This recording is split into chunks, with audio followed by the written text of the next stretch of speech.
Hello everyone, welcome to my Flosstube channel. My name is Jessie Lee and I'm coming at you with video number 13. I am in such a good mood because right before he left for work, Tim shaved off his beard, and as he was on his way out the door, I made sure to give his smooth bare cheek a great big smooch. Tim has been sporting a beard since around the time we had Glenn, our first child. And I love Tim with a beard. I think he looks so handsome. Facial hair really suits him. But once or twice a year, he will shave it completely off just to give his face a fresh start, I guess. And each time he does, I just get the butterflies. Seeing his bare face is like recognizing an old friend. That is the face that I kissed at our senior prom and on our wedding day, and I'm just always happy to see that face again once or twice a year. Again, it just gives me the butterflies and makes me feel sentimental, and yeah, I'm just happy because I got to see my hubby's handsome naked face. I am a week late making this video because right after I put up the last Flosstube video, we went camping. And then right after we got back from camping, I got sick. So I was tired out from our trip. And on top of that, I was feeling yucky with a cold. So it just took me longer than I planned to recover and to make my way back to Flosstube. So anyway, camping was fantastic. We drove 2 hours up to Pattison State Park in northern Wisconsin, and we camped in a tent. And this was Tim's and my very first camping trip as adults and together. Both of us had gone camping with our families when we were kids, but this was our first time going camping as adults. And luckily, thank God, it turns out that our adult experience camping was just as fun as our childhood experiences camping. So that was great. And we really fell right into it. I was kind of in charge of setting up camp. I put up the tent and our screen house and sort of kept track of all of our camping gear during our trip, and Tim took charge of making all the fires and doing all the cooking, and even Glenn and Sylvia got right into a groove. They totally got into a rhythm, having a slower day, just playing outside all the time, and we had some fun activities. We went hiking and swimming, and one day we even had a city day. We drove over to Duluth, Minnesota, which is nearby, and had fun exploring Duluth. It's absolutely gorgeous there because it's right on Lake Superior, which almost just looks like the ocean. It's really incredible. So yeah, it was just a fantastic trip. I absolutely loved it. And both Tim and I cannot wait to go camping again. This for sure is going to be a new summer custom in our family. That little vacation was just so special. It really helped us reconnect as a family. And when we got back, I just felt so refreshed and reset after I got over my cold anyway.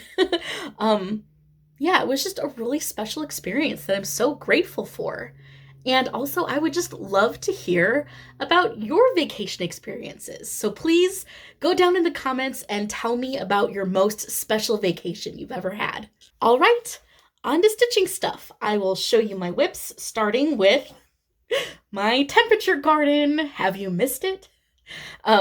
This is the Temperature Garden by Sarah the Stitchin' Mommy, and I am stitching this all in my own choice of colors, and I'm stitching it on 28 count white Lugana, and the flowers are stitched 1/1, and the stems are backstitched with 2 threads. So, I am a little behind on this. I could have stitched in the first flower in August, but I just haven't gotten around to it yet. But I do have all of July here done, and as you can see, we had a pretty hot month. Yellow is the very top end of my temperature scale, but down here in the orange, we had a few days where we got some rain, which is nice. We are having quite a drought this summer, and it makes me really sad. The past 2 years around the 4th of July, we would have a little army of toadlets descend on our yard. There would be literally hundreds of these little itty bitty baby toads, but this year we didn't have any toadlets, and I do think that is on account of the drought happening, which makes me really sad. However, the drought conditions did sort of work out for a camping trip because we didn't have any rain pouring down on us at all while we were staying in our tent, which is nice. And it must have been cooler up in northern Wisconsin than it was down here in Maplewood that I'm recording all these temperatures for. Maplewood's my hometown, because it definitely did not feel like it was in the high 80s, low 90s while we were up there, thank goodness. But down here, it's been pretty miserably hot. Speaking of the weather, it has finally gotten rainy the past couple days, and it just now started pouring down rain. So if you can hear that in the background of this video, sorry about that, but I'm actually really grateful that it's raining because we need it so bad. Anyway, the next whip I did a bit of work on was my Quaker Sampler. Here I will show you the pattern. It is Quaker Peace by Remembering Bygone Stitches. And please note on the original design, it calls for 2 colors of floss. You can see here that the stitches done in brown form a peace sign across the entire sampler. And I want you to keep that in mind because I need your input as to what I should do with my own piece, because I'm starting to question my original decision. Let me show you what I've got going so far. Here is my sampler on my big scroll frame. It is so awkward to hold for you guys to see, but I'm going to bring it in closer and put it in front. Oops, sorry for bumping. Put it in front of my face so my phone will focus on it. That is a loud car. Sorry about that. Anyway, this is what I have so far. The last time I showed this to you, I just had a very small start. I had done the border of this motif here in the quarter, and I've made just a small bit of progress filling in the details in the center. I am over here just missing a copy of this little clover, I'm guessing it is, but I am absolutely in love with the floss that I chose. I think it is just gorgeous, and it is so fun to stitch with. It is a variegated floss by Threadworks, number 1078 Pastel Bouquet, and I am stitching this on 36 count fabric flare even weave in the color Historic Beige. I'm stitching it 1/2. Did I say that? Anyway, I am just in love with this sampler in particular. It is just so playful and lighthearted for a Quaker anyway, and when I saw it, I thought I should definitely choose some playful floss to go with it. And when I saw this beautiful pastel rainbow floss, I just had to have it for this sampler. And when I got it, since it is such a busy bunch of colors, I thought it would be best to omit the large peace sign in the overall original design, just to really make the most of these beautiful rainbow colors and to not have the sampler be too busy or confusing to look at. I really wanted to make the most of this beautiful floss that I found. And also in the original design, I kind of felt that the color changes in order to form the big overall peace sign kind of cut into each of the individual motifs in an unflattering way. The change from one color to another over these individual little designs just looks pretty awkward in most places. So since that kind of bothered my eye looking at the design up close, that just gave me another reason to sort of skip over the large peace sign in the second color of floss and just go with this one rainbowy interesting color by itself. However, as I've been stitching along on this, I have really begun to question my decision to omit that big peace sign. The experience of stitching up this sampler would be a lot less monotonous if I got to change up the floss every so often. And also, most importantly, that large peace sign covering the entire sampler is such a clever design element that I'm really worried that I will regret letting that go. So I went searching and I found a lightly variegated green floss by Threadworks that perfectly matches the minty tone of green that shows up in this pastel rainbow. Here, I'll bring it up close again so you can see the green that is in there. I'm sad because my phone just is not capturing these colors quite accurately. It's a lot prettier in person, but you can see that it's sort of a minty blue-green sort of green. And I found a good match for that in a lightly variegated rendition that I think would look very sophisticated and fit in well alongside this rainbow floss. And I also felt that green would be the prettiest and nicest color to pull out of this rainbow here to use for the Quaker piece. And I also felt the green would look really nice on the fabric too. So I went ahead and ordered a few skeins, and when they get here, I will be absolutely torturing myself trying to decide if I'm actually going to use it or not. So I would really appreciate it if you all would let me know down in the comments whether you think I should go with the green and put in the big peace sign, or if I should stick to my original plan and do the entire sampler in this beautiful pastel bouquet. Here, I will put this down and scoot over to show you the design one more time in its entirety. This is Quaker Peace by Remembering Bygone Stitches. And if I do the peace sign, it would be in green, and that would end up being the foreground color, and then my pretty pastel rainbow floss would end up being the background. From a stitch count perspective, it is nearly half and half use of both colors, with a little less of the foreground color, which again would be the green. So let me know, should I do the green or not? Oh, and let me just point out one more time what I was talking about how the individual motifs kind of get chopped up funky by the color changes. And the motifs in there are so adorable. I love the word peace in block letters. I love the little bitty peace signs.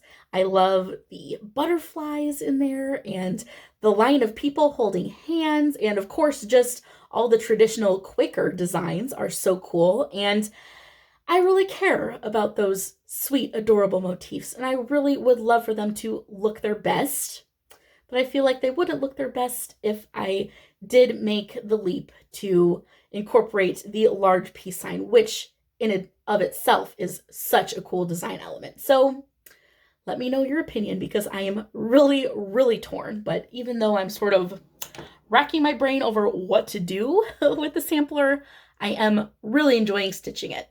Little by little. This is a back burner piece for me. I'm really focusing the most on my spring cat sampler, which I will show you next. Okay, here is the overall design for the spring cat sampler by Nancy Rossi. And this is my whip. The last time I showed this to you, I did unfurl the whole thing from the scroll frame so you could see all of the borders that I have done. So if you'd like to see all of the edges that I've stitched up, go back to my Flosstube number 12 and you'll get to see them. But in this video, I'm leaving it on the scroll frame because all the progress I've made has been in this middle section right here. So let me hold this up a little more centered and close so you can see what I've been working on. Last time I showed it to you, I only had a few gray stripes put in for the cat, but now he is all filled in. And I threw in the back stitch for his face just so he wouldn't look freakish. And I'm so happy to have the kitty cat done because he's the star of the entire sampler. And I really love this kitty.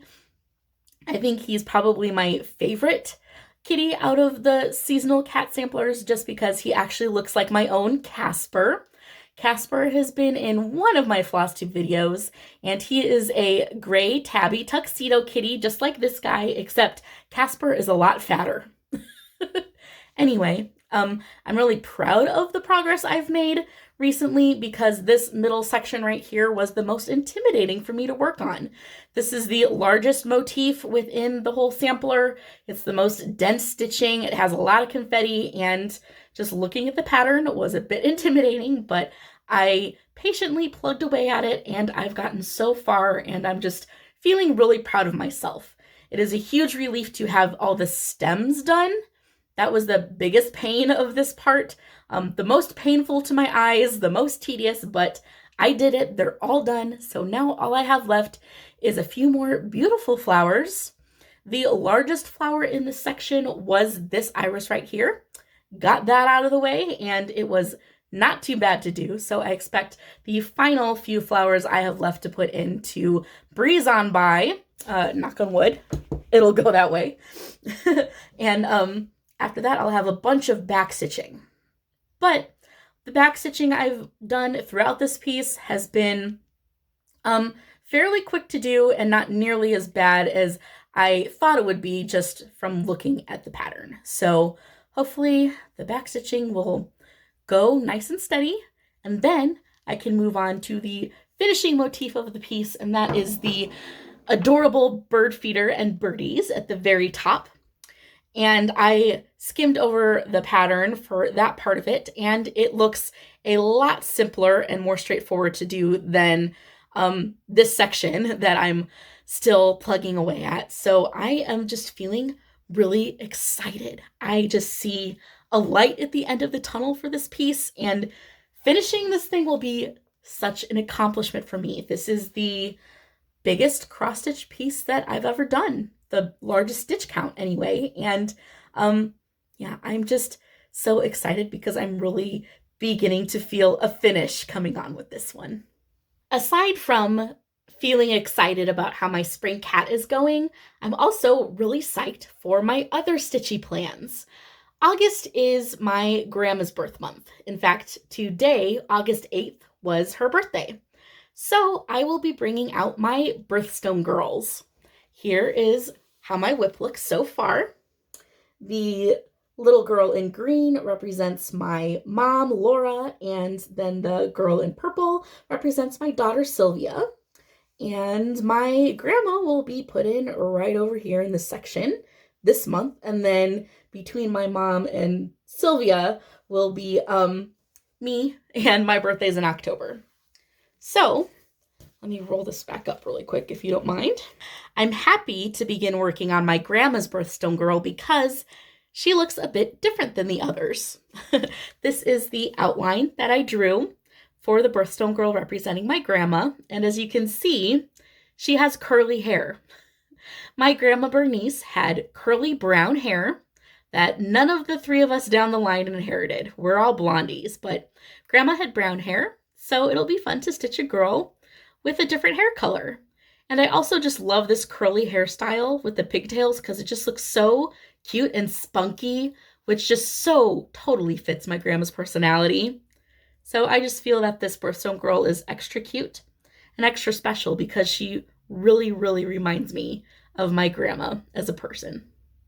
I came up with my Birthstone Girls using the Birthstone Girls by Soda Stitch as a guide.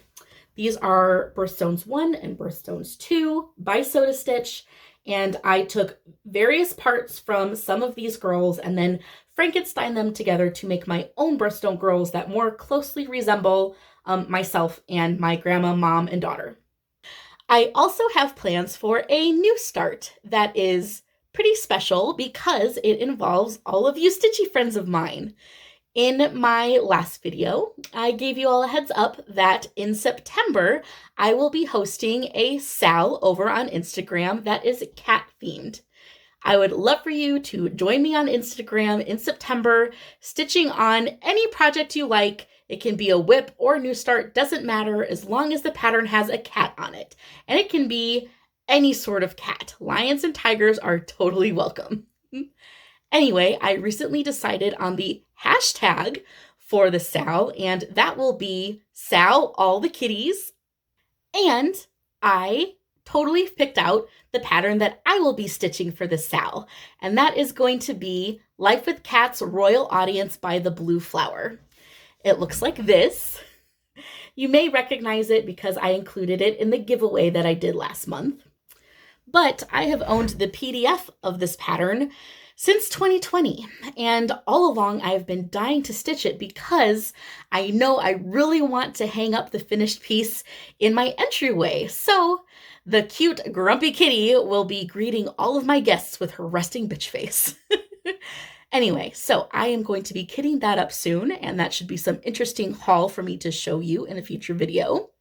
And remember, Sal all the kitties on Instagram in September. Well, that's all I had to share with you in this video. Before I go, I just want to share with you the motto of my grandma, who inspired me both in stitching and in life. God loves you, and I love you. Happy stitching. Bye-bye.